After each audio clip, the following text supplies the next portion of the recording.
பிதாவாகிய கடவுளாலும் ஆண்டவராகிய இயேசு கிறிஸ்துவினாலும் நம் அனைவருக்கும் கிருபையும் சமாதானமும் உண்டாவதாக. அன்பானவர்களே, ஆண்டவராகிய இயேசு கிறிஸ்துவ நாமத்தினாலே உங்கள் அனைவரும் நான் அன்போடு வாழ்த்துகிறேன்.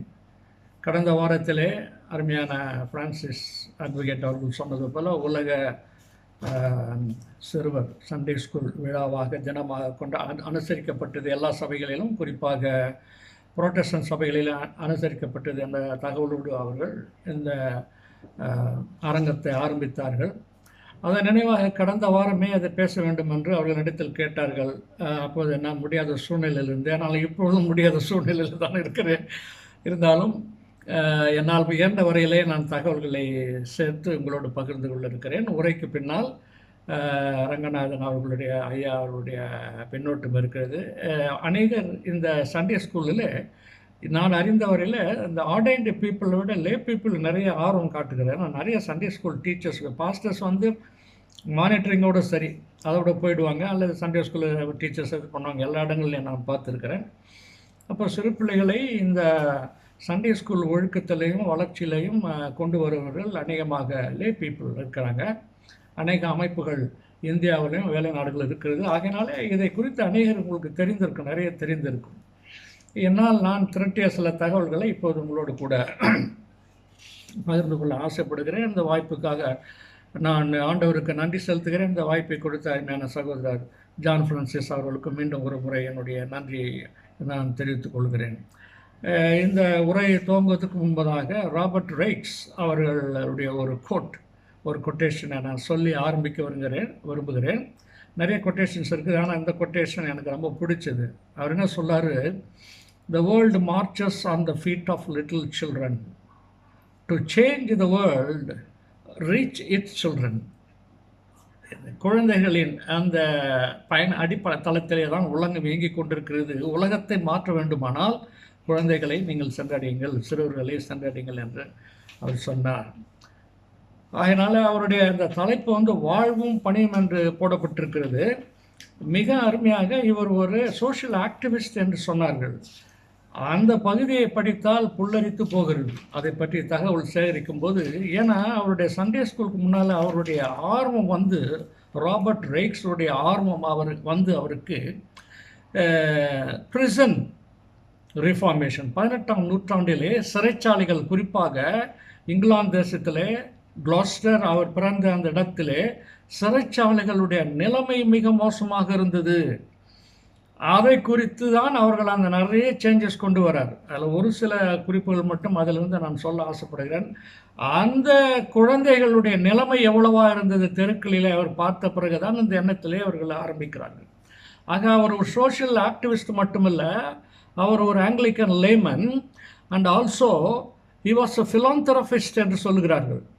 ஃபிலாந்தரபிஸ்ட் ஆங்கில சொல்லு, தமிழில் பரோபகாரி என்ற வார்த்தை, தமிழ் வார்த்தை என்னன்னு தெரியல. ஆனால் அதிகமாக கொடுக்கக்கூடியவர், குறிப்பாக ஏழைகளுக்கு கொடுத்து உதவக்கூடிய மனம் உடையவர் என்று சொல்லப்பட்டிருக்கு.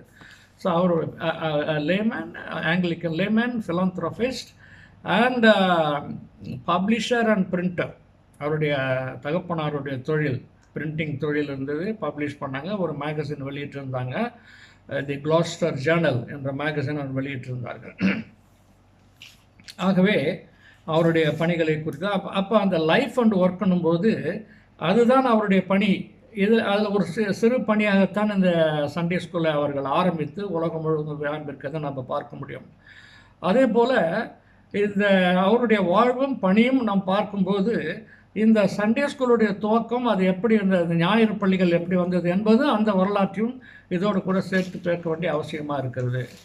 நாம் கடந்த முறை ரிஃபார்மேஷன், சீர்திருத்தத்தை பற்றி நான் சிந்திக்கும் போது மார்ட்டின் லூத்தர் அவர்களால் துவங்கப்பட்டிருந்தாலும் அதற்கு முன்னோட்டமாக நிறைய ஃபோரன்னர்ஸாக இருந்தார்கள் என்று நாம் பார்த்தோம். எந்த ஒரு துவக்கத்திற்கு முன்னாலும் சில விதைகள் அங்கொன்றும் இங்கொன்றுமாக இருக்கிறது. சரித்திரத்தும் இருக்குது, மற்ற இடங்கள் இருக்குது, சித்தாந்தங்கள். இன்னொரு முறையில் நீங்கள் அக்கௌண்டிங் நீங்கள் எடுத்துக்கொள்வீங்களானால் 1600ஆம் ஆண்டிலே லூக்கா பாசியோலி என்பவர் டபுள் என்ட்ரி புக்கிங். அவர் ஒரு இத்தாலியன் ஃப்ரையர். இப்போது நான் வைத்து கொண்டிருக்கிற டபுள் என்ட்ரி புக் கீப்பிங் அவர் தான் கண்டுபிடிக்கிறார். ஆனால் அவர் சொல்கிறாரு, அதை நான் ஒழுங்குபடுத்துகிறார். அதற்கு முன்னாலே அதற்கான ட்ரேசஸ் இருந்தது என்று ஒழுங்குபடுத்துகிறார். அதுபோல தான் ராபர்ட் ரைஸ் அவருடைய வாழ்க்கையை நாம் பார்க்கும்போதும் அவ்வாறாக இருக்கிறது. எனவே நான் ஒரு சுருக்கமாக அந்த 4 ரன்னர்ஸ் ஆஃப் சண்டே ஸ்கூலை பற்றி உங்களிடத்தில் முதலில் சொல்லிவிட்டு நான் கடந்து செல்ல ஆசைப்படுகிறேன்.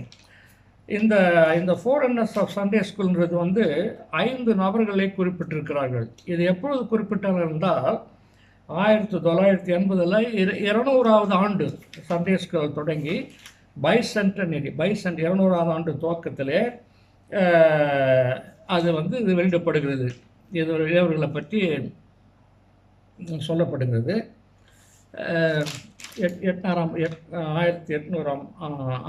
1980 நினைக்கிறேன், 200வது ஆண்டுகள் கரெக்டு. அதில் முதலாக 1703 1890 வரைக்கும் இருக்கிற ஜான் வெஸ்லி பற்றி ஒரு குறிப்பு இருக்கிறது. ஜான் வெஸ்லி ஜார்ஜியா மாநிலத்தில் உள்ள சவானா நகர மக்களில் 1736 ஒரு முதல் ஞாயிறு பள்ளியை அவர் துவக்கினார் என்று அந்த நகர மக்கள் குறிப்பிடுகிறார்கள். ஆனால் வெஸ்லி ஞாயிறு பள்ளியை தொடங்குவதாக கூறவில்லை. தனது ஆதரவாளர்களை சிறு சிறு வகுப்புகளாக பிரித்தார். பின்னர் வரவிருக்கும் ஞாயிறு பள்ளியின் முன்னறிவிப்பாக அது இருந்தது என்று சொல்லப்படுகிறது. என்னன்னா, நிறுவப்பட்ட தேவாலயத்திற்கு வெளியே வெகு ஜனங்களுடன் வெஸ்லி பணியாற்றினார். மீண்டும் தெருக்குழந்தைகள் சென்றடையும் நோக்கில் தேவாலயம் கட்டிடங்களுக்கு வெளியே தொடங்கிய ஞாயிறு பள்ளிகளின் ஒரு பார்வையாக இருந்தது. ஆசிரியர் எழுதுகிறார், Wesley also worked with the masses outside the established church. Once again, a glimpse of Sunday school that began outside the church buildings in view of reaching the children of the street. அதை நல்லா கவனிக்கணும். அதுதான் அவரை சொல்கிறாங்க. அப்போ எனவே John Wesley ஞாயிறு பள்ளியின் முன்னோடி என்று ஏன் சொல்லுகிறேன் என்றால், அவர் இயக்கத்தின் விதைகளை விதைத்தார். அப்போ ராபர்ட் ரைட்ஸ் முதல் ஞாயிறு பள்ளி தொடங்குவதற்கு 30 ஆண்டுகளுக்கு முன்பாக இந்த விதை விதைக்கப்படுகிறது என்று ஆசிரியர்கள் சொல்கிறார்கள். இது just like John Wycliffe and John has have been the forerunners of Martin Luther before the Reformation day. இரண்டாவது நபராக அவர்கள் நினைவு கூறுவது தி ஃபவுண்டர் ராபர்ட் ரைட்ஸ், அவரை பற்றி தான் நாம் பார்க்கிறோம். மூன்றாவது பிரான்சிஸ் ஸ்காட் கீ என்ற ஒரு நபர். இவர் ஸ்டேட்மென்ட் ஃபார் சண்டே ஸ்கூல், ஞாயிறு பள்ளிக்கான அரச தலைவர்னு அறியப்படுகிறார். 1780 1843 வரையிலே அவர் வாழ்ந்திருக்கிறார். இது ரொம்ப ஆச்சரியம். அவர் என்னன்னு சொன்னால், இவர் தான் வந்து அமெரிக்க தேசத்தினுடைய தேசிய கீதமான தி ஸ்டார் ஸ்பாங்கிள்டு பேனர் என்ற நேஷ்னல் ஆந்தத்தை அவர் தான் எழுதுகிறார். இவர் யாருன்னு பார்த்தீங்கன்னா, இவர் உச்ச நீதிமன்றத்தின் வழக்கறிஞராக இருந்தார். இவர் வந்து என்ன சண்டே ஸ்கூல் ஒரு பெரிய 300க்கும் மேற்பட்ட ஆண்களை கொண்ட ஒரு பெரிய ஞாயிறு பள்ளியில் அவர் கற்பிக்கிறார். அமெரிக்கன் சண்டே ஸ்கூல் யூனியன் நிறுவனர்கள் ஒருவராக இருந்தார். மேலும் அவர் இயக்குநராக இருந்தார் என்று சொல்லப்படுகிறது. நான்காவதுக்கு ஸ்டீஃபன் பாக்சன், அது வந்து ஸ்பிரிட் ஆஃப் சண்டே ஸ்கூல் 1837 1803 வரைக்கும் இருந்தது. இதில் இவர் வந்து முதல்ல ஒன்று சொன்னோன்னா, ரெண்டாவது யார்? ஆமாம், ராபர்ட் பிரான்சிஸ் ஸ்காட்.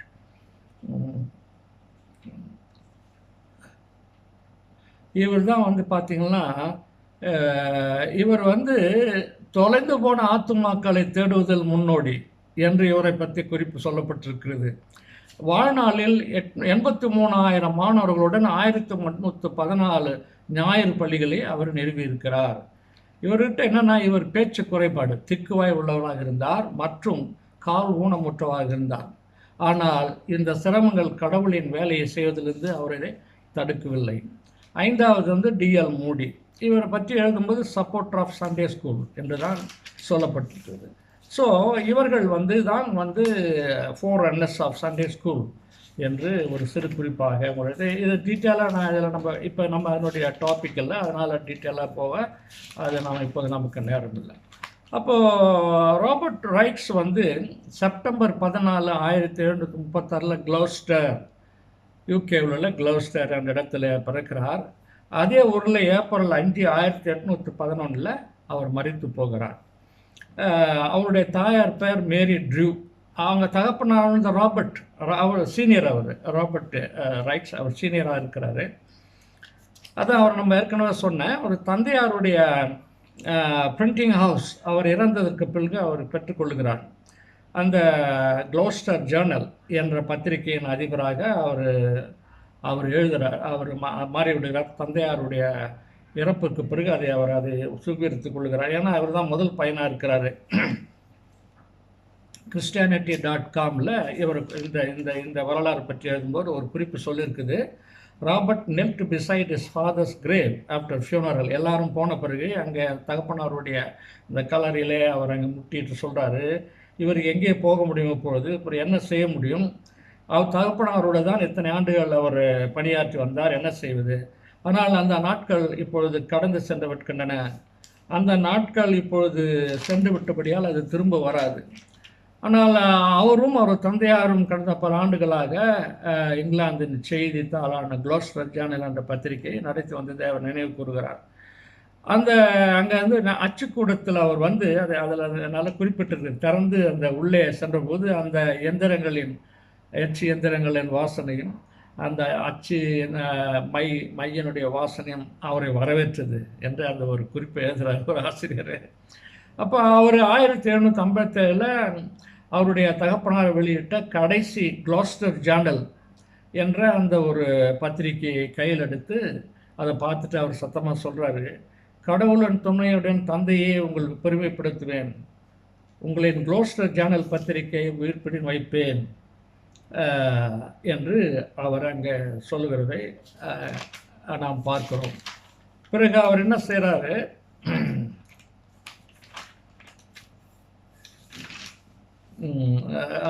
அவர் வந்து என்ன செய்கிறாரு, நாட்கள் அவருடைய இறப்புக்கு பிறகு தந்தையாக அந்த நாட்கள் கடந்து செல்கின்றன. அவர் மிகவும் கடினமாக உழைக்கிறார். செய்தித்தாளை வந்து ரொம்ப விரிவாக்குறார், அதை மேம்படுத்துகிறாரு, புதிய எழுத்தாளர்கள்லாம் வேலைக்கு அமர்த்துகிறாரு. விரைவில் இன்னும் அதிகமான மக்கள் க்ளோஸ்டர் ஜேர்னலை வந்து படிக்க விரும்பினார்கள். நான் ஏற்கனவே சொன்னது போல அவர் அட்வொகேட் அவர்கள் சொன்னது போல் சிறைச்சாலை மேம்பாட்டில் தான் அதிகம் அக்கறை அவர் உள்ளவர்களாக இருந்தார். அந்த சிறைச்சாலை பற்றி சும்மா குறிப்போனா சொல்லிடுறேன். 18ஆம் நூற்றாண்டில் பார்த்தீங்கன்னா அவங்க யாருமே கேர் பண்ணுறதில்ல, சாப்பாடு கிடையாது, ஒரே இடத்துல இருப்பாங்க. இன்னும் அதில் சிறைச்சாலை இருந்தவங்கலாம் டெட்டாஸ், இந்த கடன்காரர்கள், அவன் வந்து கடனை அடைக்கிற வரைக்கும் அங்கே இருப்பார்கள். மத்திய 28 அதிகாரத்தில் 18ஆம் அதிகாரத்தில் ஆண்டவர் ஒரு ரோமையை சொல்கிறாரு, 10,000 தாளந்து ஒருத்தன் கடன் வாங்கியிருக்கிறான், அவர் மன்னிச்சார். இவன் போய் இவனுக்கு இருந்தவனை கழுத்தை நெறித்து கடனை சொல்ல ஒன்று அவன் என்ன சொல்கிறாரு, நான் உனக்கு இறக்கம் பாராட்டினேன், இறக்கம் பாட்டவில்லை சொல்லிட்டு அவனை வந்து சிறைச்சாலையில் போட்டு உபாதிக்கிறவளிடத்தில் கொடுக்க வேண்டும். இப்போ அங்கே போய் அவனை வந்து செத்தே போயிடுவான். அப்புறம் எங்கே அதை சம்பாரித்து கடனை கொடுக்கறது. அதோடு கூட சில நேரங்களிலே பெரிய கிரிமினல்ஸ் கூட குழந்தைகளும் அவர்கள் இருந்தார்கள் என்று அங்கே அவர் அங்கே சொல்கிறார், பார்க்குறாரு. அப்பப்போ அங்கே போயிட்டு வரும்போது அப்போ சிறைச்சாலையில் வாழும் சூழ்நிலை மிகவும் பயங்கரமானதாக இருந்தது. பெரும்பாலும் உடல்நிலை சரியில்லாமல் இருந்தார்கள். சிலர் அதிக வேலை காரணமாக இறந்தனர். சில சமயங்களில் மிக மோசமான குற்றவாளிகளுடன் குழந்தைகளும் சிறையில் அடைக்கப்பட்டனர். நோய் மற்றும் பட்டினி கைதிகளை பார்த்து ராபர்ட் ரொம்ப வருத்தப்படுறார். தனது செய்தித்தாளில் சிறைச்சாலையில் இந்த பயங்கர நிலை குறித்து என்ன பண்ணுறாரு, எழுதின நினைத்து குறிப்புகளெல்லாம் எழுதுகிறாரு. அப்போ ஒரு நாள் என்ன செய்கிறார் அவர், அந்த தலைப்பு வெள்ளை இங்கிலாந்தில் வெள்ளை அடிமைகள், ஒரு சப்டைட்டில், இங்கிலாந்தில் வெள்ளை அடிமைகள், the white slaves of England. ஒரு நாள் சாயந்தரம் அவர் வந்து தன்னுடைய தோட்டக்காரன் வரவில்லை என்பதற்காக அந்த சென்ட் கேத்தரின் தெருவில் அவர் நடந்து போயிட்டு இருக்கும்போது அங்கே கிழிஞ்சி சட்டையெல்லாம் போட்டு சிறுவர்கள் கூட்டமாக இருந்தால் 2 பேரும் பெரிய சண்டை போட்டுக் கொள்கிறார்கள். அவர்களுடைய நிலைமையை பார்க்கும்போது சிறை கைதிகள் எந்த நிலைமையில் இருந்தார்களோ அதே போன்ற நிலைமைகளில் இவர்களும் இருக்கிறார்கள். கிழிந்த சட்டையெல்லாம் போட்டுட்டு நம்ம அழுக்காக இருக்கிறாங்க.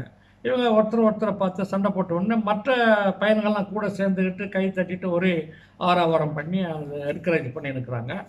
இவர் போயிட்டு என்ன செய்கிறார், 2 பேரையும் பிரித்து, நீங்கள் சண்டை போடாதீங்க, சண்டையை நிறுத்துங்கள் சொல்லி எல்லோரும் வீட்டுக்கு போங்க சொல்லி அனுப்பிச்சிடுறாரு.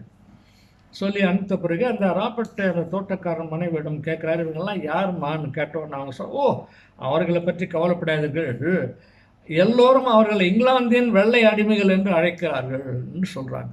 எல்லோரும் அவர்களை இங்கிலாந்தின் வெள்ளை அடிமைகள் என்று அழைக்கிறார் சொன்ன உடனே அவருக்கு ரொம்ப ஆச்சரியமாகிடுச்சு. இது என்ன, இது அடிமைகளா, அவர்களெல்லாம் பள்ளிக்கு செல்வதில்லையா என்று கேட்கும்போது, பள்ளிக்கூடமா, அவர்கள் வந்து ஒரு நாளுக்கு 12 மணி நேரம் அல்லது அதற்கு மேல் பணி ஆலைகள் மற்றும் கடைகளிலே வேலை செய்கிறார்கள் அந்த அம்மா சொல்கிறாங்க.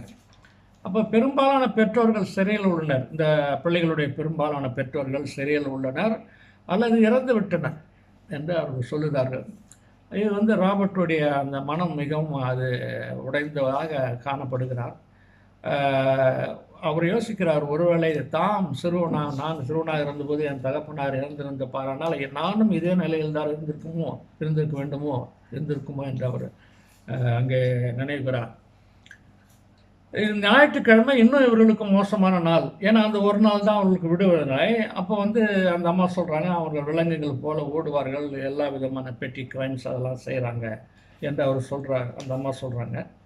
அப்போ அவர் அதுதான் அங்கே தான் அந்த ஐடியா ஃபார்ம் ஆகுதுன்னு வந்து அந்த குறிப்புகள் சொல்லுகின்றன. கல்வியில் நம்பிக்கை இல்லாமல் எல்லா நேரமும் உழைக்க வேண்டிய இந்த குழந்தைகளின் எதிர்காலம் மோசமானது என்று ராபர்ட் ரைட் உணர்கிறார்.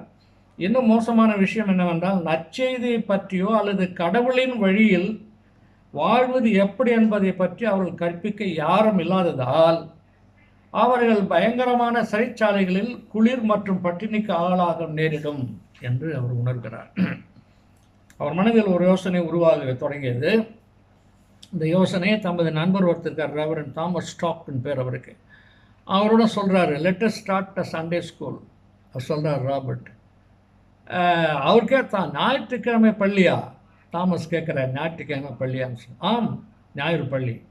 நாம் அவர்களுக்கு நாளின் ஒரு பகுதியை படிக்கவும் எழுத்தும் கற்றுக் கொடுப்போம். பின்னால் எழுதுகிறாங்க, அவர்களுக்கு வந்து லெட்டர்ஸ் படிக்கிறது கற்றுக்கிறது மண்ணெல்லாம் அரித்மெட்டிக் கூட சொல்லி கொடுத்துருக்குறாங்க. அப்படி சில குறிப்புகள் இருக்குது. ஆக்சுவலாக எஜுகேஷனை ஃபஸ்ட்டு அவங்க இம்பார்ட் பண்ணுறாங்க. நல்லா கவனித்து பாருங்கள் எப்படி அவங்க செய்கிறாங்கன்னு சொல்லிட்டுன்னு ரொம்ப ஆச்சரியமாக்குது. அப்போது நாளின் ஒரு பகுதியை படிக்கும் எழுதும் கற்றுக் கொடுப்போம், மீதமுள்ள நேரத்தில் அவர்களுக்கு வேதாமத்தை குறித்து கற்றுக் கொடுப்போம் என்று ராபர்ட் ரைட் சொல்கிறாரு. உடனே இது சிறந்த யோசனைன்னு சொல்லிட்டு தாமஸ் ஒப்புக்கொள்கிறாரு. ஸோ இவ்வாறாகத்தான் இந்த சண்டே ஸ்கூல் உருவாகிறது. 1780 முதல் ஞாயிறு பள்ளியை கிளாஸ்டர் நகரிலேயே சூட்டி ஆலை அப்படி அந்த இடத்துல அந்த சிம்னி துடைப்பவர்கள் குழந்தைகளுக்காக தமது முதல் பள்ளியை துவங்கினார். அதை நிறைய பேர் வருவாங்கன்னு எதிர்பார்த்தார். ஆனால் எதிர்பார்க்க பார்த்தீங்கன்னா ஒரு 10 பேர் 12 பேர் தான் வந்திருந்தாங்க. அப்போ அந்த ஒரு அம்மா ஒரு சகோதரி இருக்கிறாங்க, அவங்கள்ட்ட கேட்குறாங்க, என்ன அது இவ்வளோ கம்மியாக வந்தோன்னு. எல்லாம் அவங்களாம் ரொம்ப இதாக இருக்காங்க, அவங்க ட்ரெஸ்ஸுஸ் எல்லாம் இது இல்லை. சரி, அவங்க நல்லா துவைச்சி அவங்க நல்லா போட்டு அவங்க கேண்டிலாம் நாளைக்கு வந்து கொடுப்போம் சொன்ன உடனே பக்கத்தில் அவரே சில பிள்ளைங்கிட்ட உட்காந்து நீங்கள் எல்லாம் தலையெல்லாம் வாரிட்டு நல்லா ட்ரெஸ் பண்ணிவிட்டு பத்திரமா நீங்கள் வாங்க, அவங்க ஆர்வமாக ஆயிடுறாங்க. பிறகு தான் என்ன பண்ணுறாங்க, 1803 இவர் வந்து ஒரு தலையங்க எழுதுகிறார். எழுதின பிறகு ஞாயிறு பள்ளியில் யோசனை வந்து என்ன பண்ணுதுன்னா, இவாஞ்சலிக்கல் சர்ச்சஸ் சுவிசேஷ தேவாலயங்கள் மற்றும் குழுக்களில் ஈடுபட்டுள்ள பலருடைய அந்த கவனத்தை கற்பனையை அது ஈர்க்கிறது. ஆனால் முதல் வகுப்பு தொடங்கிய போது 10-15 மாணவர்களே வந்திருந்தார்கள். ஆனால் இதனுடைய ரிசல்ட் வந்து அப்போவே தெரியுது. என்ன சொல்கிறாருன்னா, இந்த ஞாயிறு பள்ளி சிறுவர் குற்றங்களை நிறுத்தியது. இப்போ 6லேருந்து 14 வயதுடைய சிறுவர்கள் 100 பேர் வராங்க பின்னால். அப்போ வாரத்தில் ஒரே நாள் பாடம் கற்பிக்கப்பட்டு இருந்தாலும் அவர்கள் நடத்தையில் முன்னேற்றம் ஏற்பட ஆரம்பித்தது. ஒவ்வொரு நாளும் கடினமாக உழைத்த பிறகு அந்த பிள்ளைங்களுக்கு இப்பொழுது அவர்கள் எதிர்நோக்க வேண்டிய ஒன்று இருந்தது. சும்மா தெருவில் போய் நிற்போம், அங்கே திருடுவோம், அதெல்லாம் அந்த எண்ணங்கள் எல்லாம் இல்லாமல் போயிட்டு இந்த கடினமான உழைப்புக்கு பொண்ணு that is another place where we have to go அப்படின்ற எண்ணம் அவர்கள் இருந்ததுனால அங்கே போய் அவர்கள் இருக்கிறார்கள். இப்போ குழந்தைகள் முன்போல் திருடி சண்டை போடவில்லைன்னு சொல்லிட்டு நகரின் போலீஸ்காரர்கள் வந்து ராபர்ட்டோட சொன்னார்கள். நகரின் போலீஸ்காரர்கள் அந்த ராபர்ட்டோட வந்து சொன்னார்கள் என்று பார்க்குறாங்க. பல ஆண்டுகளுக்கு முன்னால் எங்கள் ஒரு ரிசர்ச், நான் அந்த IDCR institute of dialogue and cultures வந்து ரிலீஜன் அதில் அந்த பிஹெச்டி மாணவராக இருக்கும்போது ஒரு செமினார் நடந்தது. அப்போ வந்து ஜார்க்கண்ட்லேருந்து ஒரு ப்ரொஃபஸர் ஒருத்தர் வந்து ஒரு பேப்பர் ப்ரெசென்ட் பண்ணார். The difference between the educational students of the educational institution run by the government and other agencies and the Christian missionaries. நல்லா கவனிங்க, இந்த காலத்தில் இப்படி ஒரு ரிசர்ச் இருக்குது. அதில் அவர் குறிப்பிட்டது என்னன்னா, இந்த கிறிஸ்துவ பள்ளியிலே படித்த மாணவர்கள் பெரும்பாலானவர்கள் குற்றச்செயலன்னு, தீய பழக்கங்கள், சிகரெட் குடிக்கிறது, குற்றங்கள் செய்து இவை எல்லாவற்றையும் இல்லை, அவங்களுடைய கேரக்டர் வந்து பல மடங்கு மற்ற கேரக்டரோடு வந்திருக்குது அப்படின்னு சொல்கிறேன். இதுதான் உண்மை, வடநாட்டிலே தான் உண்மை. இதனால் தான் வந்து இப்போ வந்து இதெல்லாம் மறைக்கிறாங்க. அவர் வந்து ஒரு கிறிஸ்டியன் கிடையாது, அவர் அங்கே ஒரு ப்ரொஃபஸர், அவர் பேர், அவர் வந்து ஒரு paper, one of the paper presenter. இது 18ஆம் நூற்றாண்டிலே இந்த நிலைமை ஏற்பட்டிருக்கிறது. இதை நான் பார்க்கும்போது எனக்கு மிகுந்த சந்தோஷத்தை கொடுத்தது. ராபர்ட் இனசர் தன்னுடைய பள்ளிகள் வந்து ஞாயிறு பள்ளிகள் வெற்றி பெறுமா அப்படின்னு சொல்லிட்டு 3 ஆண்டுகள் காத்திருக்கிறார். பின்னர் அவர் புதிய ஞாயிறு பள்ளிகள் பற்றிய ஒரு கதையை அச்சிடுகிறார்.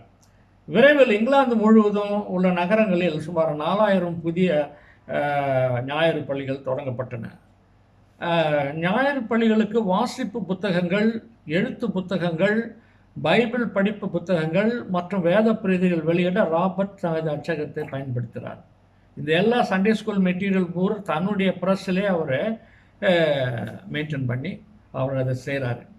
அப்போ அந்த அந்த அந்த ஒரு ஃப்ரேம், அந்த ஒரு சப்டைட்டில் அவரே உலகம் அணிவகுத்து செல்லுகிறது, இந்த சண்டே ஸ்கூல்னால உலகம் அணிவகுத்து செல்கிறதுன்னு சொல்கிறாங்க. ஒரு நாள் ஞாயிற்றுக்கிழமை தாமஸ் ராபர்ட்டும் தெருவில் நடந்து போகும்போது அங்கே சொல்கிறார், தாமஸ் சொல்கிறார், ராபர்ட் உங்கள் அப்பா வந்து செய்தித்தாளில் நீங்கள் இப்படி என்ன செஞ்சுருக்கிறீங்க அப்படின்றத பற்றி இப்போது செஞ்சு நினச்சாருன்னா ரொம்ப பெருமைப்படுவார்.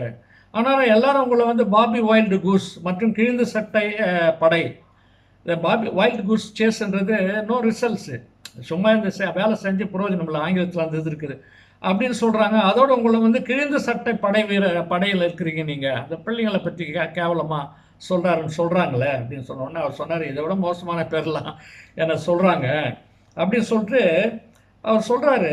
அந்த நேரத்தில் தான் சொல்கிறாரு, அந்த அப்போது அங்கே சுற்றிலும் தமது ஞாயிறு பள்ளியில் படிக்க நூற்றுக்கணக்கான குழந்தைகளை பார்த்த உடனே அவருடைய முகம் ரொம்ப ஒரு சீரியஸான ஒரு ஸ்டேட்மெண்ட் அவர் சொல்கிறார். தாமஸ் அந்த பாஸ்டர்கிட்ட சொல்கிறார், என் தந்தை இறந்து விட்டார், அவருக்கு முன்பே அவர் தந்தை இறந்து விட்டார், ஒரு நாள் நாமும் முதுமை அடைந்து இறந்து விடுவோம், ஆனால் உலகம் நம்முடன் இறக்காது, உலகம் சிறு குழந்தைகளின் காலடியில் அணிவகுத்து செல்லும். ரொம்ப அற்புதமான ஒரு ஸ்டேட்மெண்ட் சொல்கிறாரு. பர்ஃபெக்சுவல் எக்ஸிஸ்டன்ஸ்ன்றார். அவர் அட்வொகேட்டுக்கு தெரியும், in the eyes of the law a registered company has a perpetual existence, it's a person in the eye of the law. அதை மாதிரி போன்றாரு. ரொம்ப அழகாக அவர் வந்து சொல்லுகிறது நம்ம பார்க்குறோம். ஸோ ஏன்னா நீங்கள் பார்த்தீங்கன்னா அதுக்கு பிறகு நிறைய எல்லா இடங்களிலும் அந்த சண்டே ஸ்கூல் வகுப்புகள் தொடங்கப்படுகிறது. இந்த தொடக்கம் வந்து இங்கேருந்து தான் ஆரம்பிக்கிறது. ஏழை எளியோர்களுக்காக, மக்களுக்காக, குறிப்பாக ப்ரிசர்ஸில் இருக்கிறவர்களுக்காக, கல்வி அறியற்றவர்களுக்காக. ராபர்ட் அவருடைய ரைட்ஸ், அவருடைய மனம் வந்து அவர் வந்து சோஷியல், அதனால தான் அவர் சோஷியல் ஆக்டிவிட்டீஸ் என்பது ரொம்ப கரெக்டாக தான் இருக்குது. அவருடைய ப்ரிசன் ரிஃபார்ம்ஸை நம்ம படித்தோம்னா ரொம்ப ஆச்சரியமாக இருக்குது. நான் அதில் நிறைய குறிப்பெடுக்கலை, கொஞ்சமாக தான் நான் அந்த 2 இதை தான் பார்த்தேன். அதில் குறிப்பாக இந்த கடன்காரர்களுக்கு வந்து வாரத்தில் 2 நாள் தான் அந்த ஒரு வெயிட் பண்ணி ரொட்டி தான் கொடுப்பாங்க. எல்லாரும் ஒரே இடத்துல இருப்பாங்க, அழுக்காக இருப்பாங்க, துணி துவைக்க முடியாது, அதாவது மிருகங்களோட மோசமாக நிறைய க்ரைம்ஸு, செக்ஸுவல் அப்யூஸு எல்லாம் நடந்து கொண்டிருந்த ஒரு சூழ்நிலை தான் இருக்குது. அதை தான் அவர் அந்த பிள்ளைகள் அப்புறம் எப்படி இருப்பார்கள்?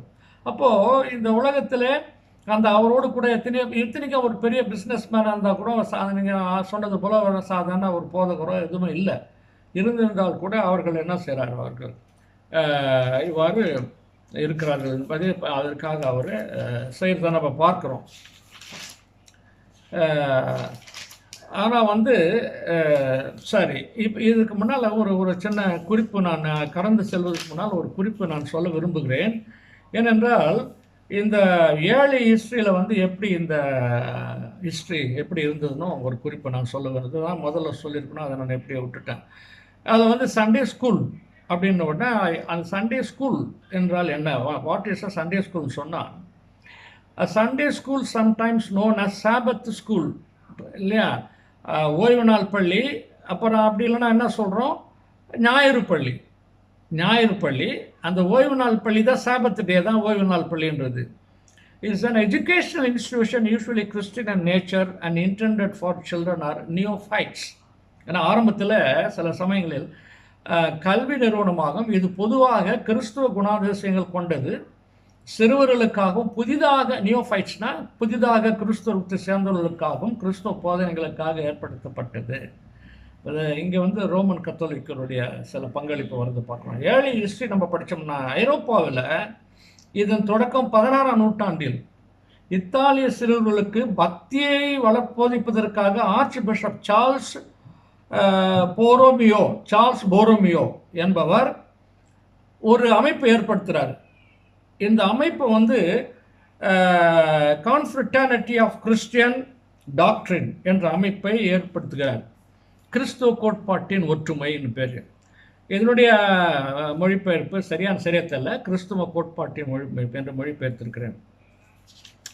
இந்த confraternity of Christian doctrine CCD is an association established in Rome in 1562 1562 for the purpose of providing religious education. 1552 சமய கல்வியை புகட்டும் நோக்கத்திற்காக ரோம் நகரிலே ஸ்தாபிக்கப்படுகிறது. இது வந்து பொதுவாக ஞானோபதேசம், இப்போ சிறிய ஞானோபதேசம் வினாவிடை லுத்தரனில் வந்து காட்டுக்கசித்தில் வந்து இப்போ CSAல என்ன சொல்கிறாங்கன்னு தெரியல, கன்ஃபர்மேஷன் கிளாஸ் சப்ஜெக்ட் அந்த புக்கு வந்து சிறிய ஞானோபதேச வினாவிடை, அது லூத்தர் எழுதுந்தது. அதுதான் இன்னும் நாங்களும் வச்சுருக்கிறோம், இன்னைய வரைக்கும் கூட வச்சுருக்கோம், சிறிய ஞானோபதேச வினாவிடை அப்படின்னு. அதில் ஆதி 5 நாமங்கள், நியாயங்கள், கர்த்தருடைய ஜெபம், விசுவாச பிரமாணம், அப்புறம் வந்து சாக்ரமெண்ட்ஸு, பேப்டிசம், இப்படி பற்றியெல்லாம் அதில் ஆதி 5 நியாயங்கள்னு சொல்லிட்டு அதான் fundamental teachings Christian truth to the children and adults when they attain the age of அக்கௌண்டபிலிட்டின்னு சொல்கிறாங்க. அப்போ அது வந்து ஞானோபதேசம் கத்தோலிக்க சபைகளில் அது வந்து ஃபஸ்ட்டு வந்து சில நேரத்தில் PSR parish school of religion அல்லது வந்து SRE meaning special religious education என்று அறியப்பட்டது. அப்போ 13ஆம் நூற்றாண்டில் அப்போஸ்தலர் விசுவாச பிரமாணம் மற்றும் கர்த்தரின் ஜெபம் 2 மட்டுமே சொல்லப்பட்டது. இதில் 13ஆம் நூற்றாண்டில் அப்போஸ்தலர் விசுவாச பிரமாணம், இப்போயும் அப்போஸ்தலர்ஸ் கிரீடை பற்றி நமக்கு அது இன்னும் இருக்குது என்று கர்த்தரின் ஜெபமும் இன்னும் இருக்கிறது அந்த லெசனில். அந்த சமய போதனைகள் இவை 2 மட்டுமே சமய போதனைகளுக்கு அடிப்படையாக இருந்தது. இவைகளை எல்லாரும் வந்து மனப்படமாக சொல்லணும், விசுவாசிகள்லாம் சொல்லணும், பயிற்றுவிக்கப்பட்டார்கள். இந்த இறுதியாக என்னாச்சுன்னா 10 கற்பனைகளும் சாக்கிரமந்தங்களும் மற்றும் நல்லொழுக்கும் மற்றும் தீமைகள் போதனைகளாக சேர்க்கப்பட்டன, வேர்ச்சுஸ் அண்ட் வைசஸ். இதன் தொடர்ச்சியாக 1538 காஸ்டிலோ என்ற மடாதிபதி அபாட் ஒரு ஞாயிறு பள்ளி முறையை மிலான் நகரில் ஆரம்பிக்கிறார். இது வந்து அவங்க இதில் வந்து ஆரம்பிக்கிறது. ப்ராட்டஸ்டன்ட் சண்டே ஸ்கூலில் நான் சொன்னேன், இவர் வந்து பாயினர் பற்றி பேசணும். ப்ராட்டஸ்டன்ட் சண்டே ஸ்கூல் என்ன பார்த்தீங்கன்னா சீர்திருத்த கிறிஸ்துவம் முதலில் 18ஆம் நூற்றாண்டில் இங்கிலாந்தில் தொழிலாளர் குழந்தைகளுக்கு ஆரம்பிக்கப்பட்டது. அதை தான் நம்ம சொல்கிறோம். 1751 வில்லியம் கிங்ன்றவர் வந்து அதே கிளாஸ்டர்ஷயர்ன்ற ஒரு டர்சி என்ற இடத்துல ஓய்வு நாள் பாடசாலை ஆரம்பிக்கிறார். இவரது பணி தான் வந்து ராபர்ட் ரைக்ஸ் அவர்களுக்கு உத்வேகம் அளித்தது என்று அங்கே ஒரு குறிப்பு இருக்கிறது. அப்போது ராபர்ட் ரைக்ஸ்க்கு முன்னால் எல்லாம் இருந்தால் கூட இதை பெருசாக தன்னுடைய நேரம் காலம் எல்லாவற்றையும் அவர் செலவழித்து, தன்னுடைய பணம் தன்னுடைய எல்லாவற்றையும் செலவழித்து உலகம் முழுவதற்கும் கொண்டு சொல்லக்கூடிய, அதனால தான் அவர் founder. Just like Martin Luther became the reformation அவரால் ஆரம்பிச்சதுன்னு சொல்கிற மாதிரியே ராபர்ட் ரைக்ஸ் வந்து இந்த சண்டே ஸ்கூலுக்கு முதல்வராக ஆரம்பித்தவராக அவருக்கு அந்த கிரெடிட் போய் சேர்ந்துருக்கிறது. சரி, எல்லாம் நல்லா போயிட்டு இருக்குது, ஒன்றும் பிரச்சனை இல்லையா அப்படின்னா பிரச்சனை நிறைய நிறைய இருந்துச்சு. என்னது, there were oppositions, reaction and effects of Sunday school. ஞாயிறு பள்ளிகள் எதிர்ப்பு, எதிர்வினை மற்றும் விளைவுகள் பற்றி பார்த்தோம்னா, புதிய ஞாயிறு பள்ளிகள் வந்து அதனுடைய வேகம், ஏராளமானவர்கள் கலந்து கொள்கிறாங்க. வேகம் வந்து ஒரு நாளைக்கு ஸ்ட்ரென்த் பை ஸ்ட்ரென்த் கூட்டிகிட்டே இருக்குது. ஆனால் 1585லேருந்து 1800 வரை எதிர்ப்புகள் அதிகரிக்கிறது. ஏன் எதிர்ப்புனா, ஏராளமான ஏழை தொழிலாளர்கள் இப்போது படிக்க கற்றுக்கொண்டார்கள் என்பது முதலாளிக்கு கவலையை உண்டு பண்ணியது. முதலாளிகளுக்கு விவசாயிகள் இது விவசாயத்தை பாதிக்கும் அப்படின்னு, அழிக்கும் என்று நினைக்கிறார்கள். தொழில் அதிபர்கள் உற்பத்தியை இது குறைக்கும் என்று நினைக்கிறார்கள். இன்னும் சில பேர் கிறிஸ்டியன்ஸு ஞாயிற்றுக்கிழமையில் எந்த வேலையும் செய்யக்கூடாது, அதை படிக்கக்கூடாது. இப்போ ஃபேமிலி ரிலீஜியஸ் சென்டிமெண்ட் போயிடுது. சில கிறிஸ்டியன் குரூப்பே அது மாதிரி சொல்லியிருந்தாங்க. இப்போ சர்ச் ஆஃப் இங்கிலாந்து வந்து ஃபண்ட்ஸ் கொடுக்க மறுத்துடுச்சு. இப்படி பல பிரச்சனைகள் இங்கே வந்துருக்குது. இந்த ஞாயிற்றுக்கிழமைகள் கலந்து கொள்ளும் எண்ணிக்கை திடீரென வெடித்ததால் வந்து ரொம்ப எக்ஸ்போனன்ஷியல் க்ரோத் ஆகுது. அதனால் வந்து ஒரு சந்தேகம் வந்து மற்றவர்களுக்கு சந்தேகம் வருது. பின்னால் உள்ள தீவிர பிரமுகர்கள் சிலர் பிரெஞ்சு புரட்சி தலைவர்களுடன் கூட்டணியில் இருப்பதாக நினைக்கிறார்.